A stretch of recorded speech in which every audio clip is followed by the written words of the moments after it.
Law की बात करें तो उस पर्सनल लॉ में सबसे इंपॉर्टेंट क्या होता है? जैसे मुस्लिम लॉ की अगर बात करी जाए तो मुस्लिम लॉ के 100% चीजें आपको उनके प्राइमरी सोर्स कुरान में मिल जाएंगी। जो मुस्लिम मैरिजेस होती हैं उनको कहा जाता है it is known as nikah. What are the fundamental components of a valid Muslim contract? निकाह के टाइम पे कितनी विटनेसेस की रिक्वायरमेंट होती है? डाइवोर्स का जो कॉन्सेप्ट मुस्लिम लॉ के अंदर है वो कोई एक सेट ऑफ पैटर्न को फॉलो नहीं करते। तलाक एहसन ये जो फॉर्म ऑफ डाइवोर्स होता है इसमें 3 प्रोनाउंसमेंट्स होते हैं। Hello students, welcome to this amazing platform of CLAT Nexus mastery batch. I am your law mentor Isra Khan and I heartily welcome all of you to this amazing platform. बेटा, in today's session we are going to proceed with the passage based questions. अब last class में हम लोगों ने क्या किया था? I hope you guys remember. Last class में हमने इंपॉर्टेंट पैसेज बेस्ड क्वेश्चंस देखे थे रिगार्डिंग हिंदू लॉ। तो फैमिली लॉ के अंदर जब हमने हिंदू लॉ कवर कर लिया है फैमिली लॉ 1 में, तो फैमिली लॉ 2 के अंदर हम क्या कवर करने वाले हैं? जी हाँ, फैमिली लॉ 2 में हम लोग कवर करने वाले हैं मुस्लिम लॉ से रिलेटेड 2 इंपॉर्टेंट पैसेजेस। नाउ मुस्लिम लॉ की जब भी बात करें या किसी भी पर्सनल लॉ की बात करें तो उस पर्सनल लॉ में सबसे इंपॉर्टेंट क्या होता है? सबसे इंपॉर्टेंट क्या होता है? जी हाँ, सबसे इंपॉर्टेंट होता है मैरिज का कॉन्सेप्ट या फिर डाइवोर्स का कॉन्सेप्ट। तो उन्हीं कुछ कॉन्सेप्ट्स के ऊपर बेस करके आज का जो हमारा सेशन है वो होने वाला है। So I hope guys you all are very excited for today's session. Before starting of the session, I would like to give a shout out to the students who have given the answers in the last previous session. तो very good, आप लोग इसी तरीके से मेहनत करते रहिए क्योंकि एक बात बहुत इंपॉर्टेंट है जो आपको याद रखनी है, that is practice will make you perfect. Practice based questions आपको परफेक्ट बनाएंगे. प्रैक्टिस बेस्ड क्वेश्चंस पे आपको फोकस रखना है.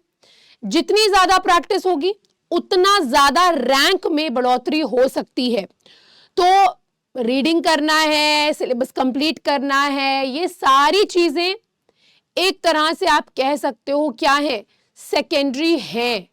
बट आपके जो पैसेज बेस्ड क्वेश्चंस हैं, जो आपकी प्रैक्टिस है, वो आपकी प्राइमरी चीज है जो आपको करनी ही करनी है, जिसका कोई सब्स्टिट्यूट नहीं है. प्रैक्टिस का कोई सब्स्टिट्यूट नहीं है और इसी वजह से हम ये नेक्सस मास्टरी बैच लेके आए.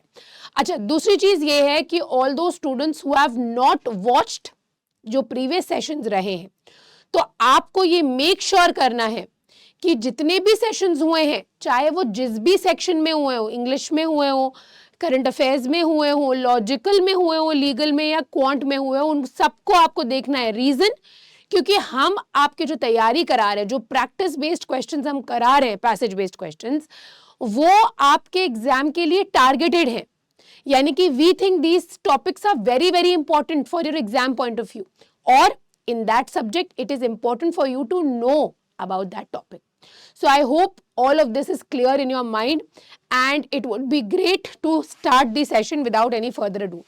So जैसा कि मैंने आपको बताया कि practice based questions यहाँ पे होने वाले हैं regarding Muslim law. So get ready for that. आपको मैं बता दूं कि मुस्लिम लॉ में मैरिज का जो कॉन्सेप्ट है, मुस्लिम लॉ में जो मैरिज से रिलेटेड कॉन्सेप्ट है, मैरिज को क्या माना गया है? मैरिज को यहाँ पे कॉन्ट्रैक्चुअल बोला गया या कॉन्ट्रैक्चुअल माना गया है.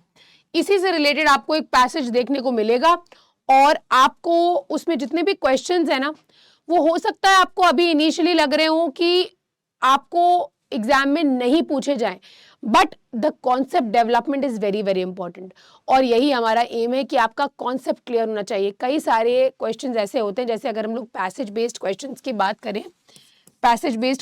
बात करें, तो इनको हम 2 कैटेगरीज में डिवाइड कर सकते हैं. एक वो पैसेज बेस्ड क्वेश्चंस होते हैं जिनको आप पैसेज से सॉल्व कर सकते हो, पैसेज सॉल्विंग एबिलिटी होती है उन क्वेश्चंस में. बट कुछ क्वेश्चंस होते हैं जो कॉन्सेप्ट बेस्ड एबिलिटी रखते हैं, जो कॉन्सेप्चुअल क्लैरिटी के ऊपर बेस्ड होते हैं. तो ये जो पैसेज बेस्ड क्वेश्चंस हैं जिनको पैसेज से सॉल्व कर रहे हो तब तो ठीक है, लेकिन अगर पैसेज बेस्ड क्वेश्चंस आपके एग्जाम में पूछ लिए गए जो कॉन्सेप्ट के ऊपर बेस्ड है, भले ही पैसेज में XYZ लिखा हो, आपको यहाँ पे एप्लीकेशन करना है ABC का. क्यों? क्योंकि ABC is the concept of XYZ. तो वो कॉन्सेप्ट आपको क्या आता है, this is a bigger question and that is been developed along with questions भी हम लोग यहाँ पे करते हैं. So let us just start off with the first passage. ये फर्स्ट पैसेज यहाँ पे it talks about Islamic law. In Islamic law the validity of a marriage contract, जैसा कि मैंने आपको बताया कि इस्लामिक लॉ, मुस्लिम लॉ के अंदर मैरिज इज अ कॉन्ट्रैक्ट. तो पैसेज क्या कह रहा है, in Islamic law the validity of a marriage contract is subject to certain conditions. कुछ कंडीशंस लगी हुई हैं, कुछ लिमिटेशंस लगी हुई हैं. उन कंडीशंस को हमें देखना है. हम चाहते हैं कि मुस्लिम मैरिज जो भी हो रही है वो वैलिड होनी चाहिए, क्योंकि अगर हम उन कंडीशंस को वॉयलेट कर रहे हैं तो हमारी मैरिज के ऊपर भी उसका प्रभाव आएगा, इम्पैक्ट आएगा, असर आएगा, राइट.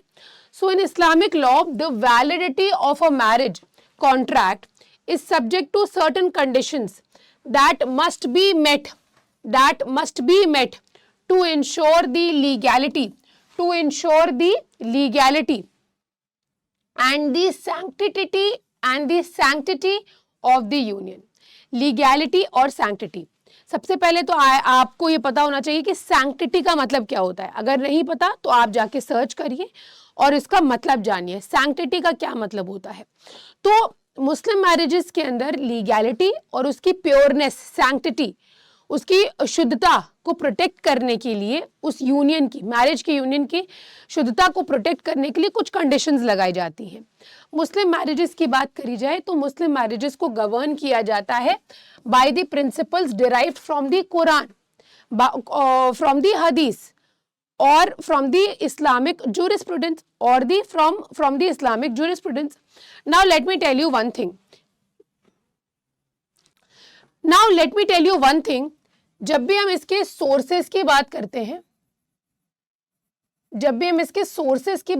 हैं, इस्लामिक लॉ की, मुस्लिम लॉ के अंदर आपको मेक श्योर ये करना है that you should know that primary sources में जो सबसे ज्यादा माना जाता है it is the Quran and hadith, या अहदीस भी कहा जाता है. Now it is the primary source. और हम लोग सोर्सेज को डिवाइड कर सकते हैं in secondary sources and in primary sources. जब भी हम सेकेंडरी सोर्सेज की बात करते हैं they are also important but not as important as the primary sources.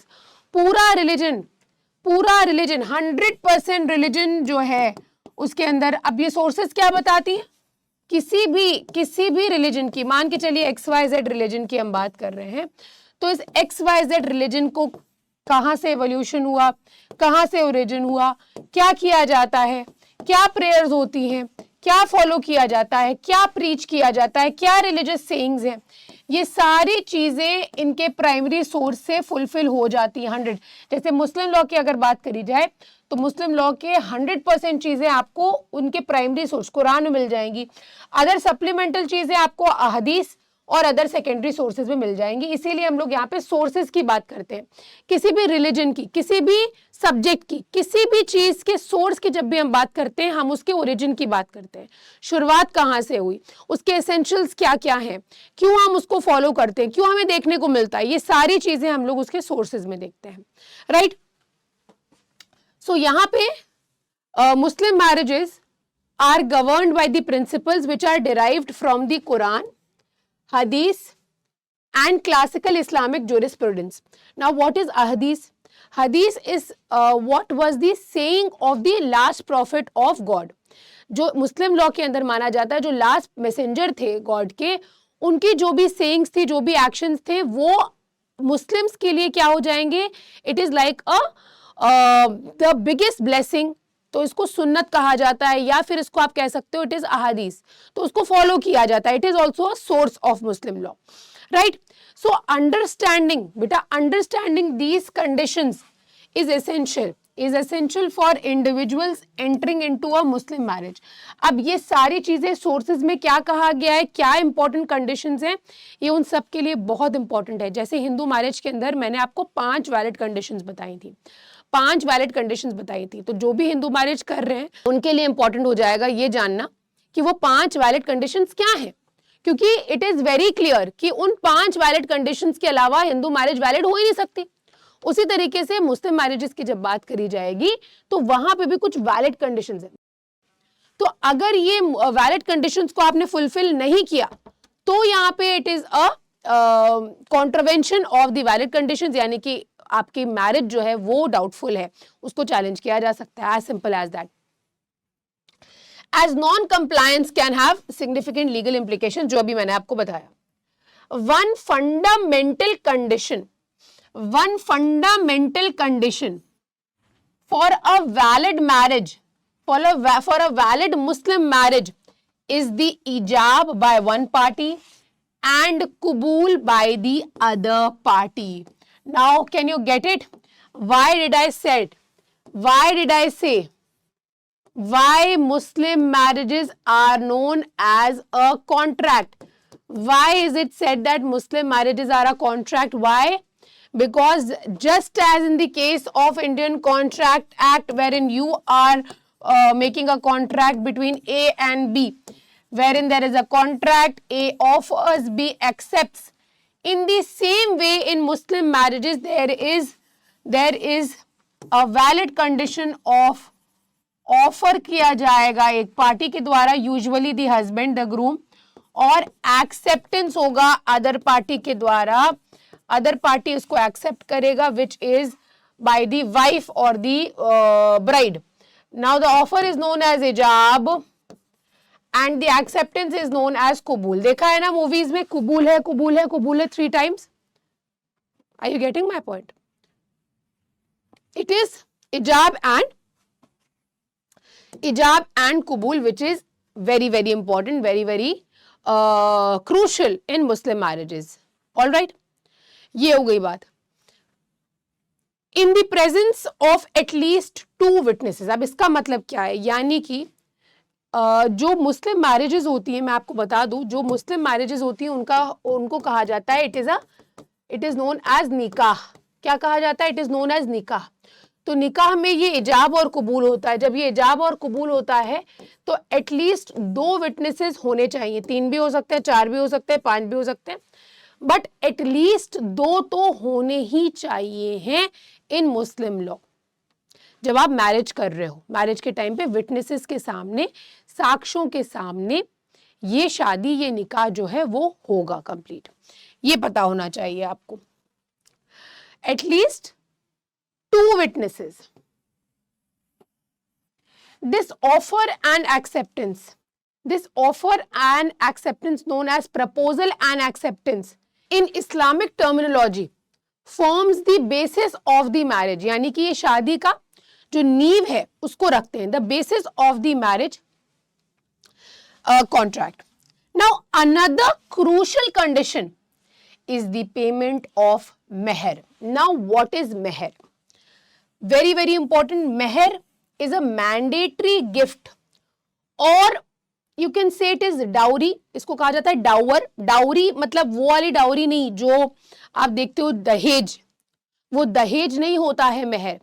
It is a mandatory gift which is given by the groom, which is given by the husband to the wife, which is given by the groom to the bride as a symbol of commitment and financial security for the wife. Now understand this concept. What happens here is that meher is a concept which is actually predetermined. Usually it is predetermined. Predetermination का मतलब क्या है? Predetermination का मतलब ये है कि actual निकाह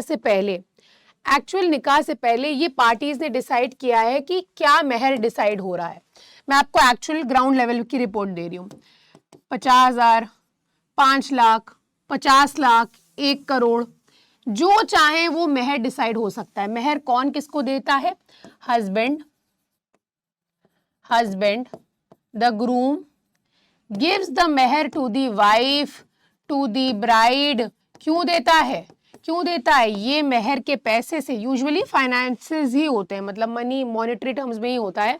क्यों देता है? कि भाई वो फाइनेंशियली अपने आप को इंडिपेंडेंट माने, फाइनेंशियली इंडिपेंडेंट माने, और एक तरह का व्यवहार होता है, गिफ्ट देता है वो अपना दिल की बात बताने के लिए, ये हस्बैंड वाइफ को देता है as a symbol of his commitment कि मैं तुम्हारे से हमेशा कमिटेड रहूंगा। ये रिश्ते की जो वैल्यू है उसको भी कहीं ना कहीं दर्शाने के लिए, उसको भी कहीं ना कहीं दर्शाने के लिए।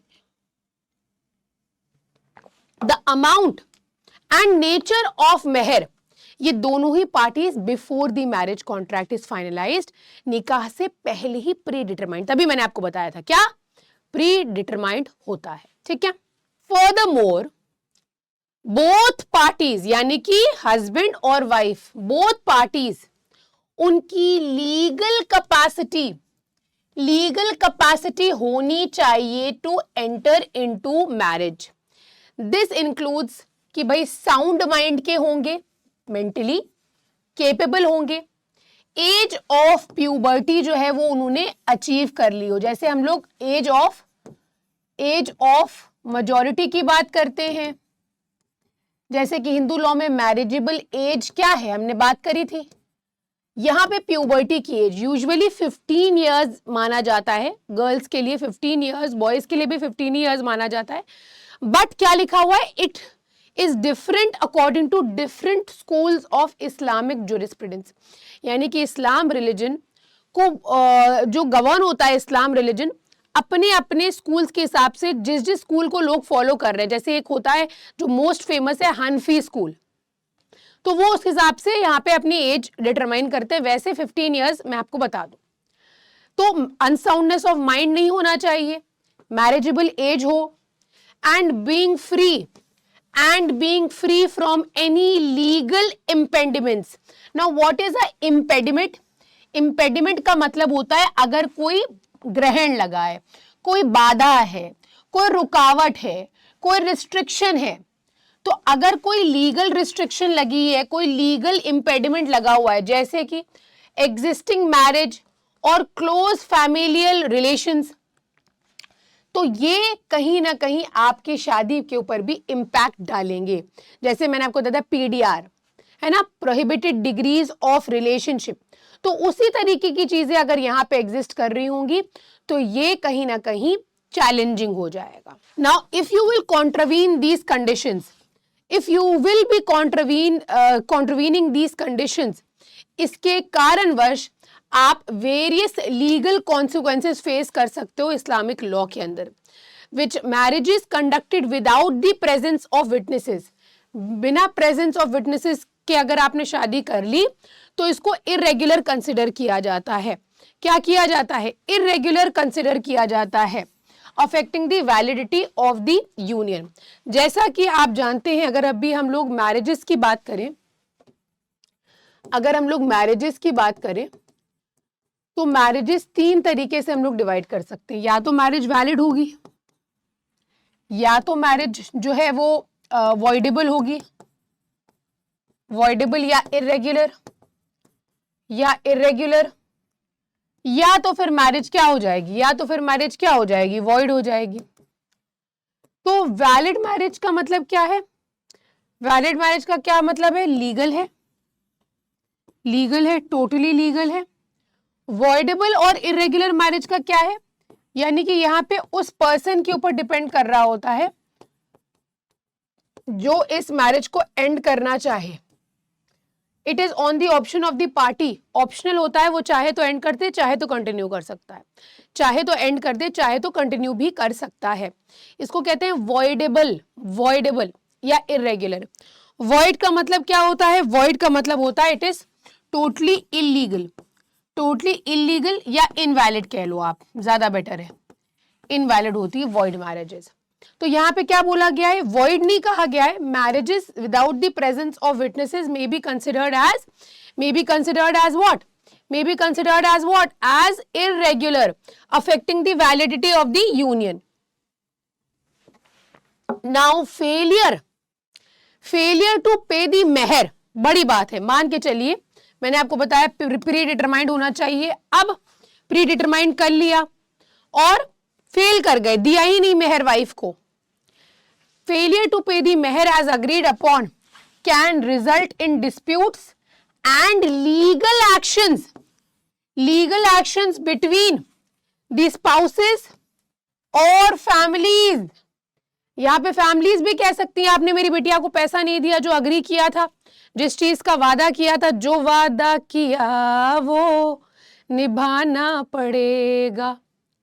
तो आपने वो वादा नहीं किया, वो वादा निभाया नहीं जो आपने वादा किया था मेहर देने का। लीगल इम्प्लीकेशंस हो सकते हैं, लीगल एक्शंस लिए जा सकते हैं, बोथ पार्टीज कर सकते हैं। अब देखिए, इन cases where one or both parties lack the legal capacity to marry, यानी कि अनसाउंडनेस ऑफ माइंड है, एज नहीं अटेन किया है, the marriage contract may be deemed null and void. Marriage contract क्या हो जाएगा? नल एंड वॉइड हो जाएगा, टोटली इनवैलिड हो जाएगा, टोटली इलीगल हो जाएगा। ये हिंदू मैरिज एक्ट के अंदर भी हम लोगों ने मोनोगमी के अंदर, पीडीआर के अंदर, सापीडा के अंदर भी देखा था। चलिए आगे आ जाइए, last para. Navigating the valid conditions of Muslim marriage is a crucial step for individuals seeking into a union recognized under Islamic law. In conditions को अध्ययर करें और इसी वजह से इंपॉर्टेंट हो जाती है आपके मैरिज के अंदर, आपकी मैरिज वैलिड हो, लीगल हो, और इसीलिए कंडीशंस बहुत इंपॉर्टेंट रोल प्ले करते हैं। चलिए अब इसी पॉइंट पे हम लोग आगे बढ़ेंगे और इसी से रिलेटेड क्वेश्चंस देखने वाले हैं कि क्या इंपॉर्टेंट क्वेश्चंस हैं पैसेज नंबर 1 से रिलेटेड। सबसे पहला क्वेश्चन आपकी स्क्रीन के ऊपर ये रहा, what are the fundamental components of a valid Muslim contract? A, nikah and तलाक, निकाह एंड तलाक, फिर कह रहे हैं इजाब एंड कबूल, फिर कह रहे हैं खुला एंड मेहर, और फिर कह रहे हैं वली एंड विटनेस। क्या लगता है सबसे इंपॉर्टेंट चीज मैंने आपको क्या बताई थी? क्या बताई थी कि कॉन्ट्रैक्ट क्यों कहा जाता है? कॉन्ट्रैक्चुअल नेचर क्यों है? क्योंकि क्या प्रेजेंट है। अब आप कंफ्यूज हो रहे होगे कि मैम ने निकाह भी बताया था, निकाह तो कहा जाता है, what is the name of marriage? नाम क्या है? निकाह कहा जाता है। करेक्ट आंसर हो जाएगा बी, यानी कि इजाब मतलब ऑफर किया जाता है और कबूल मतलब एक्सेप्ट किया गया है। कबूल का मतलब क्या है? एक्सेप्ट किया गया है, एक्सेप्ट किया गया, राइट। सो करेक्ट आंसर क्या होगा इस क्वेश्चन का? बी करेक्ट आंसर हो जाएगा। There is offer and acceptance, offer and acceptance. आगे आ जाइए, नेक्स्ट देखिए। Now this is a very important question, what role does mehr play? What role does mehr play in Muslim marriages? Muslim marriages में मेहर का क्या रोल है? A, it is a gift from the bride to the groom. आपको मैं 3 second का time दूंगी, actually मैं रीड करूंगी आपके लिए इजी हो जाएगा, आप रीड करो तो ज्यादा बेटर है। 3 ऑप्शन है, 3 सेकंड का टाइम है, आप पॉज करके नीचे आंसर कर सकते हो। It is a mandatory gift from groom to bride. It is optional and not required. It is paid after the marriage is consummated. Now आपके लिए एक होमवर्क मैं दे रही हूँ, कॉन्ज्यूमेशन क्या होता है मैरिजेस के कॉन्सेप्ट में, इसको भी एक बार आप मीनिंग इसका सर्च जरूर करिएगा। सो आपको मैंने क्या बताया, ये जो गिफ्ट होता है मेहर का कौन देता है?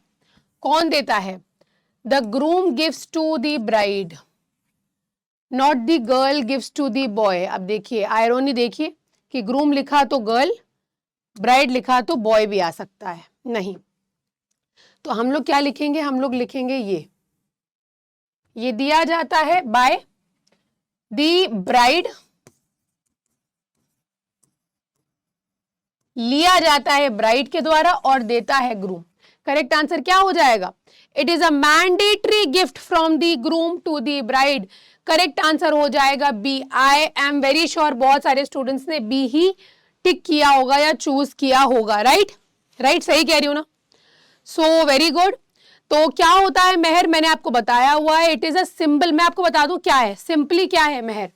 मेहर is a symbol, it is a symbol of respect. वो रिस्पेक्ट, वो कंपेनियनशिप, वो कमिटमेंट शो करता है, और उसके फाइनेंशियल साउंडनेस के लिए, इंडिपेंडेंस के लिए भी वो अमाउंट 10 लाख, 20 लाख, 30 लाख, 30,000, 50,000 कुछ भी हो सकता है, ये इंपॉर्टेंट होता है। चलिए, now this is a very important question again, how many witnesses are required for offer and acceptance in a Muslim marriage। पूछने का मतलब ये है कि मुस्लिम मैरिज के अंदर ऑफर और एक्सेप्टेंस के टाइम पे, यानी कि निकाह के टाइम पे कितनी विटनेसेस की रिक्वायरमेंट होती है, 1, 2, 3, या रिक्वायरमेंट ही नहीं होती है। आपको अभी हम लोग ने पैसेज में क्या पढ़ा था, क्या लगता है, व्हाट डू यू थिंक? भाई विटनेसेस की रिक्वायरमेंट, अच्छा इसका रीजन भी जान लीजिए। रीजन ये है कि एक इतना इंपॉर्टेंट यूनियन होता है, ऐसा ना हो कि कोई दिक्कत आ जाए आगे चल के। पहले तो आज को इतनी धूमधाम से शादियां हो रही है ना, पहले इतनी धूमधाम से शादियां नहीं होती है। व्हाट इज द प्रूफ भाई, व्हाट इज द प्रूफ कि शादी हुई है? ये विटनेसेस प्रूफ है कि शादी हुई, और एक नहीं 2 विटनेसेस हैं। मेल विटनेसेस की यहाँ पे बात होती है, एटलीस्ट 2 मेल विटनेसेस तो हो ही हो। करेक्ट आंसर क्या हो जाएगा? बी हो जाएगा। इसी के साथ करेक्ट आंसर क्या हो जाएगा? बी हो जाएगा। क्यों? क्योंकि यहाँ पे पैसेज में भी दिया गया है, और मिनिमम जो विटनेसेस की बात करी गई है वो 2 की ही बात करी गई है, और मेल विटनेसेस की बात करी गई है। ठीक है, तो निकाह के टाइम पे विटनेसेस का होना बहुत जरूरी है। आई एम वेरी श्योर आप में से बहुत सारे स्टूडेंट्स ने देखा होगा मूवीज में किस तरह से निकाह होता है, किस तरह से विटनेसेस होते हैं, किस तरह से आप वो साइन होता है, निकाह नामा पे साइन होता है, वो डॉक्यूमेंट जो होता है निकाह का। चलिए नेक्स्ट क्वेश्चन की ओर बढ़ेंगे। नेक्स्ट क्वेश्चन देखिए, what happens if the mehr is not paid as agreed upon in a Muslim marriage। मान के चलो आपने कहा कि भाई हम मेहर देंगे, मेहर दिया ही नहीं। अगर मेहर दिया ही नहीं तब क्या हो सकता है? ए, द मैरिज इज ऑटोमेटिकली, ऐसा हो गया और मैरिज गई, क्या ये पॉसिबल है? B, legal action can be taken to recover the mehr. C, the marriage is invalid। D, the meher amount is adjusted by the court। क्या कोर्ट की ये ड्यूटी है मेहर अमाउंट को एडजस्ट करने की? क्या लग रहा है? What do you think is the correct answer? The marriage is automatically dissolved। इसको भी ऑटोमेटिकली हटा दो। लीगल एक्शन देख लेंगे। मैरिज बिकम इनवैलिड, नहीं। मेहर अमाउंट इज एडजस्टेड, नहीं। यहाँ पे आपको मैं बता दूं, पैसेज में भी बताया गया है कि आप कोई लीगल एक्शन ले सकते हैं। वाइफ जो है, वाइफ को बहुत राइट दी गई है, वो अपने मैरिटल इंटरकोर्स को भी रिजेक्ट कर सकती है, वो मांग सकती है, डिमांड कर सकती है, मेहर अमाउंट को एज अ डेट भी ट्रीट कर सकती है। ये सभी एक्शंस जो हैं वो रिकवर करने के लिए लिए जा सकते हैं, ये राइट है वाइफ का। सो करेक्ट आंसर क्या हो जाएगा? बी करेक्ट आंसर हो जाएगा। Be here will be the correct answer. Next question पे आएंगे। ये बताइए which of the following is not a condition for valid Muslim marriage? A, ijab and qabul। B, payment of meher। C, consent of bride's father। D, legal capacity of both the parties। क्या लग रहा है? ijab and qabul, payment of mehr, bride's father और both parties. Ijab and qabul पढ़ाया, जी हाँ। मेहर, जी हाँ important है। Brides father पे थोड़ा डाउट है। लीगल कैपेसिटी तो सबसे ज्यादा इंपॉर्टेंट है। करेक्ट आंसर क्या हो जाएगा? C, and ironically also not the correct answer of this question. ठीक है, आगे चलिए, नेक्स्ट क्वेश्चन पे आइए। नेक्स्ट क्वेश्चन देखिए। दिस क्वेश्चन पूछ रहा है यहाँ पे, what is the consequence of conducting a Muslim marriage without the presence of witness. अरे भाई without the presence of witnesses अगर मुस्लिम मैरिज हो गई तो यहाँ पे क्या कॉन्सिक्वेंस होगी? मैरिज वैलिड होगी, मैरिज वॉइड होगी, मैरिज इरेगुलर होगी, या मैरिज को अनल कर दिया जाएगा। अनल का मतलब क्या है? एंड कर दिया जाएगा, खत्म कर दिया जाएगा, ओवर कर दिया जाएगा। What do you think is the correct answer of this question? क्या लग रहा है? Marriage is valid, void, irregular या अनल्ड? करेक्ट आंसर है सी। पैसेज अगर आप चेक करोगे, पैसेज के अकॉर्डिंग जो करेक्ट आंसर हो जाएगा वो हो जाएगा सी, द मैरिज इज इरेगुलर। यानी कि पार्टी चाहे तो मैरिज एंड कर दे, पार्टी चाहे तो मैरिज एंड कर दे, वरना मैरिज जो है वो वैलिड रहेगी। इरेगुलर कहा जाता है उसको। इस पर्टिकुलर पैसेज का लास्ट क्वेश्चन आपकी स्क्रीन के ऊपर ये रहा। In a Muslim marriage, what legal impediment would render the marriage contract null and void? A. Absence of meher. B. Lack of consent from bride's father. C. Legal incapacity of one or both parties. D. Failure to provide witnesses. क्या लग रहा है? Witnesses नहीं आ पाए, legal incapacity, lack of consent या absence of मेहर। आपको मैं बता चुकी हूं कि एब्सेंस ऑफ मेहर वैलिडिटी पे कोई आंच नहीं उठाती है। ब्राइड के फादर से सिर्फ और सिर्फ कंसेंट नहीं लिया, ये भी कोई मतलब लीगल इम्पेडिमेंट नहीं है जो नल एंड वॉइड कर दे। इनकैपेसिटी ऑफ वन और मोर पार्टीज, लीगल इनकैपेसिटी। क्या लग रहा है? करेक्ट आंसर क्या लग रहा है?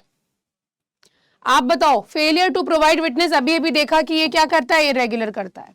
अभी अभी देखा ये क्या करता है? ये इरेगुलर करता है, मैरिज को इरेगुलर करता है। राइट, करेक्ट आंसर यहाँ पे हो जाएगा C. C here will be the correct answer, legal incapacity of one or both the parties. C here will be the correct answer. तो ये कुछ इंपॉर्टेंट क्वेश्चंस थे जो हम लोगों ने पैसेज नंबर 1 से किए। अब हम लोग देखेंगे पैसेज नंबर 2, जो कि बहुत ही ज्यादा इंपॉर्टेंट है, जो कि आप सभी लोगों के लिए बहुत ही ज्यादा इंपॉर्टेंट है, तो इसको भी हम लोग सॉल्व करेंगे। चलिए let us just start of. अब हम लोग बात करने वाले, मैरिज की बात हमने कर ली, अब हम लोग करेंगे बात डाइवोर्स की। डाइवोर्स को जो है मुस्लिम लॉ में कहा जाता है तलाक। क्या कहा जाता है? तलाक। ठीक है, इसको हम लोग देखेंगे। इन Islamic law the talaq refers to the unilateral right of a husband to divorce his wife.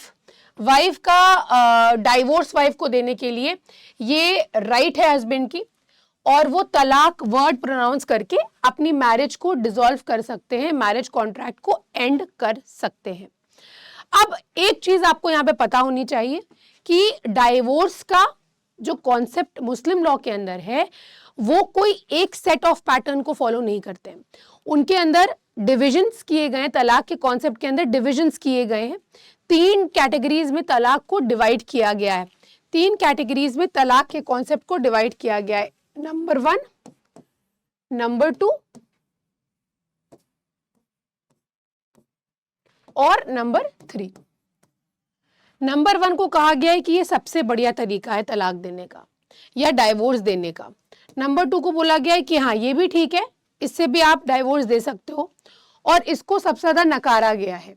इसको सबसे ज्यादा नकारा गया है। आपको याद है ना, ट्रिपल तलाक का जो कॉन्सेप्ट है वो डिसअप्रूव्ड है। नाउ ये अप्रूवल किससे लिया जा रहा है? अप्रूवल की बात यहाँ पे जब भी हम करते हैं तो हम लोग सुन्नत की बात करते हैं या हदीस की बात करते हैं, यानी कि लास्ट मैसेंजर जो प्रॉफिट है उनके सामने अगर ऐसा कुछ हुआ हो, उन्होंने अपना उस पर कुछ ना कुछ एक्ट अपॉन किया हो, तो उसी को उनके आगे के जनरेशंस ने फॉलो किया। नाउ अप्रूव्ड फॉर्म ऑफ तलाक में और डिसअप्रूव्ड फॉर्म में तलाक में क्या डिफरेंस है? ये जो होता है ये सिंगल सिटिंग पे एक बार की एक झटके से आप तलाक दे देते हो, लेकिन यहाँ पे मोस्ट अप्रूव्ड फॉर्म में ये होता है कि 3 महीने का समय होता है। 3 महीने के समय में 3 बार देना है। 3 बार देने में आपको 28 दिन 25 दिन सोचना होता है, फिर दूसरी बार देना है, फिर तीसरी बार देना है। अगर तीसरी बार दिया तभी यहाँ पे आपने डाइवोर्स दिया है, वरना इस बीच वापस से आप रिज्यूम कर सकते हो अपनी शादी को। तो ये कॉन्सेप्ट है। अब ये जो ट्रिपल तलाक का जो कॉन्सेप्ट था ये मुस्लिम धर्म के अंदर, इस्लाम में बहुत पहले से एग्जिस्ट नहीं कर रहा था, यानी कि प्रॉफिट के टाइम से एग्जिस्ट नहीं कर रहा था।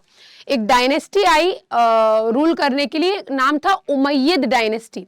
उमैयद डायनेस्टी का जो राजा था उसने इस कॉन्सेप्ट की शुरुआत करी थी, यानी कि इसका तो अप्रूवल था ही नहीं, ना ही इसका कहीं पे वर्णन इस्लाम के सोर्सेज में दिया गया है। कहीं पे भी कुरान में आपको देखने को नहीं मिलेगा ये जो कॉन्सेप्ट है 3 तलाक का।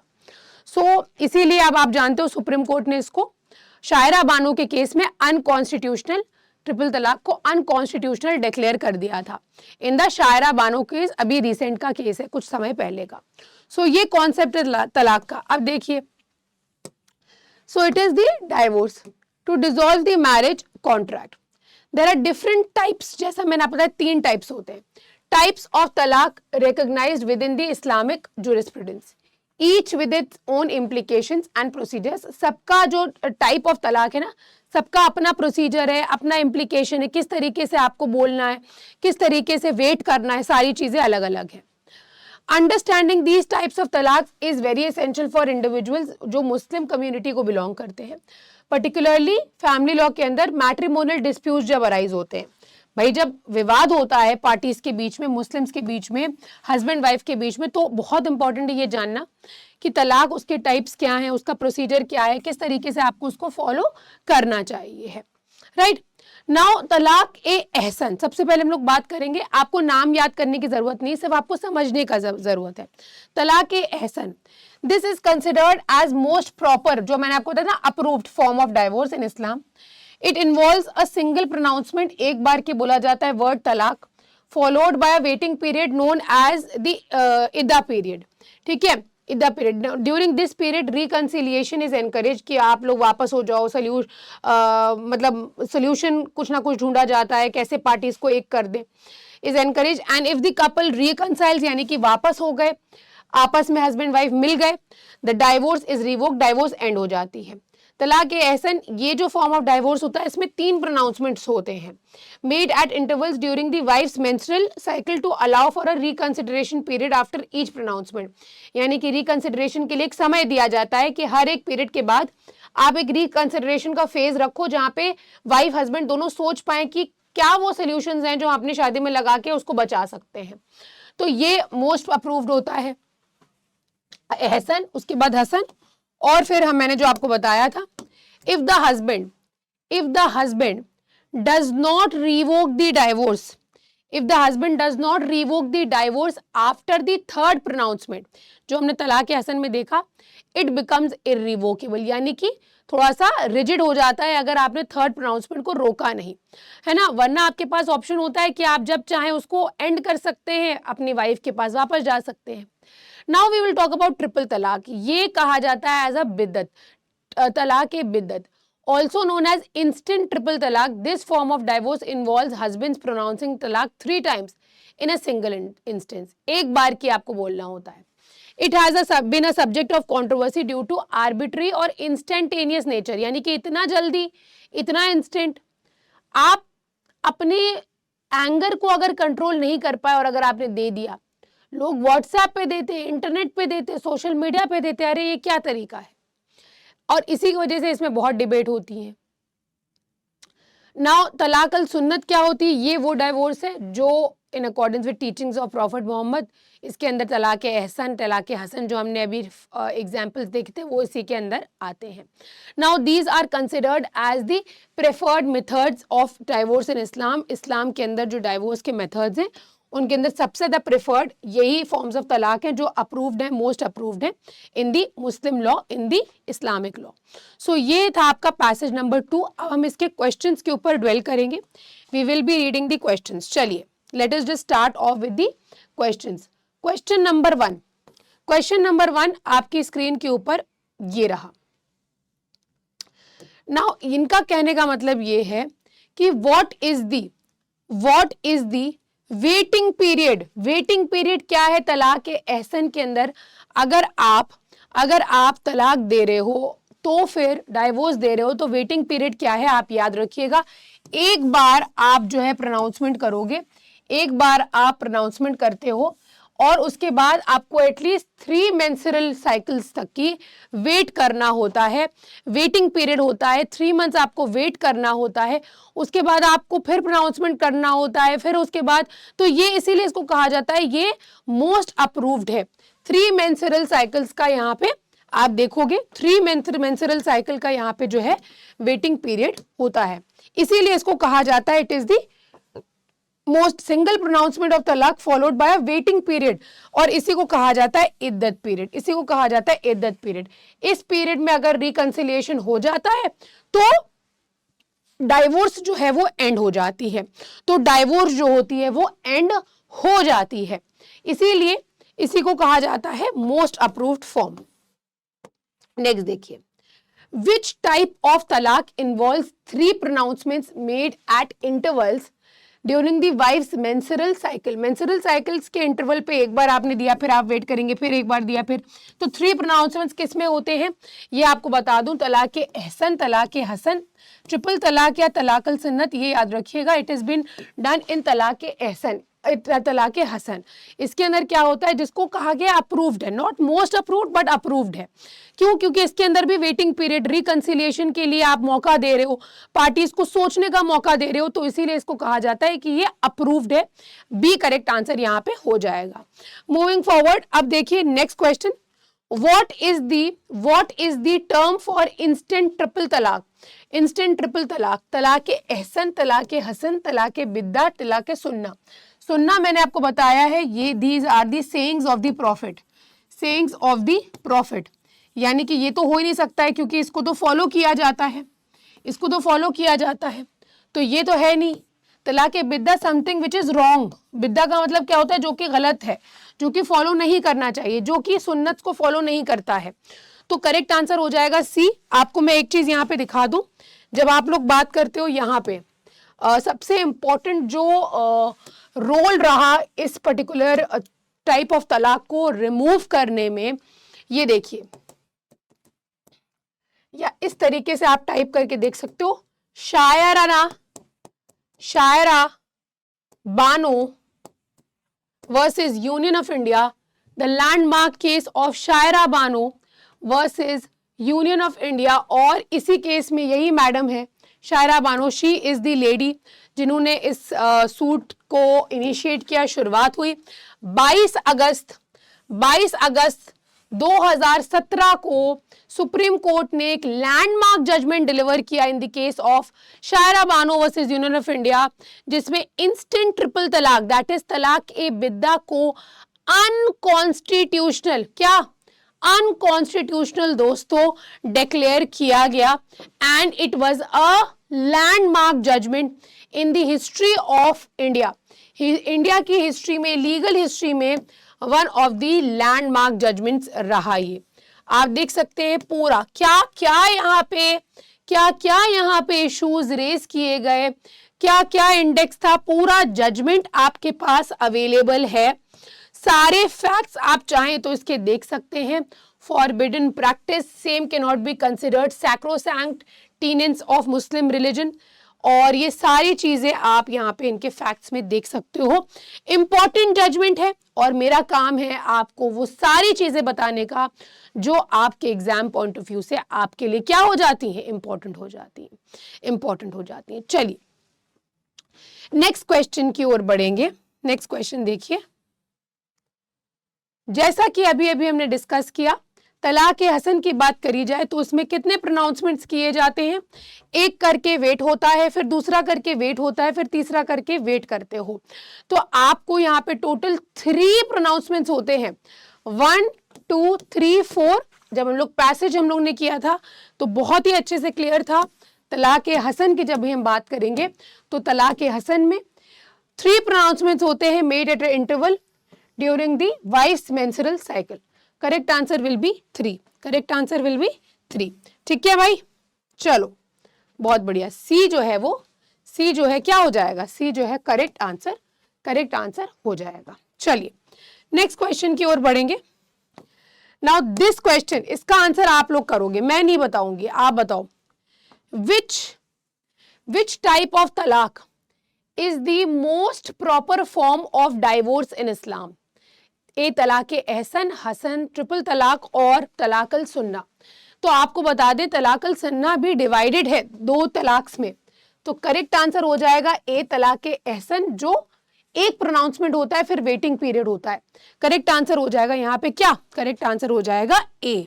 ठीक है, चलिए मूविंग फॉरवर्ड, ये इसका जवाब दीजिएगा। क्या कंसर्न था?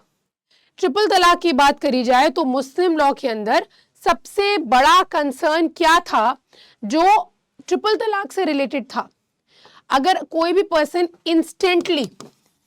इंस्टेंटली वाइफ का क्या होगा अगर उसको उसका हस्बैंड जो है वो उसको डाइवोर्स दे दे रहा है इंस्टेंटली? अगर कोई वाद विवाद कोई बात होती है अगर पार्टीज के बीच में, तब तो यहाँ पे ऑप्शन अवेलेबल होता है कि भाई सोच विचार हो जाए, रिकंसिलिएशन। सी मैरिज को हमेशा लॉ जब भी बनाया जाएगा वो याद रखिएगा वो मैरिज को प्रोटेक्ट करने की बात करेगा, ना कि उसको डिस्ट्रॉय करने की बात करेगा, उसको प्रोटेक्ट करने की बात करेगा। तो क्या लगता है ट्रिपल तलाक का मेन कंसर्न क्या था? Lengthy waiting periods, lack of reconciliation attempts, arbitrariness and instantaneous nature, या विटनेसेस का इन्वॉल्वमेंट, या फिर विटनेसेस का इन्वॉल्वमेंट। क्या लगता है? क्या लगता है इसका करेक्ट आंसर क्या होगा? जी हाँ, करेक्ट आंसर हो जाएगा सी, आर्बिट्रीनेस, यानी कि कंसेंट ना लेना, बात ना मानना और अपनी मर्जी का करना, गुस्से में एक झटके से आप अगर दे रहे हो तो ये इंस्टेंटेनियस होता है। चलिए लास्ट क्वेश्चन इस पैसेज का, लास्ट क्वेश्चन इस पैसेज का आपकी स्क्रीन के ऊपर ये रहा, ये जो आपके सामने है इसका आप जवाब दीजिएगा। इसका आप जवाब दीजिएगा कौन सा वो टाइप ऑफ तलाक है जो इन अकॉर्डेंस है with the teachings of profit हमने इसको पैसेज के लास्ट पैरा में देखा था।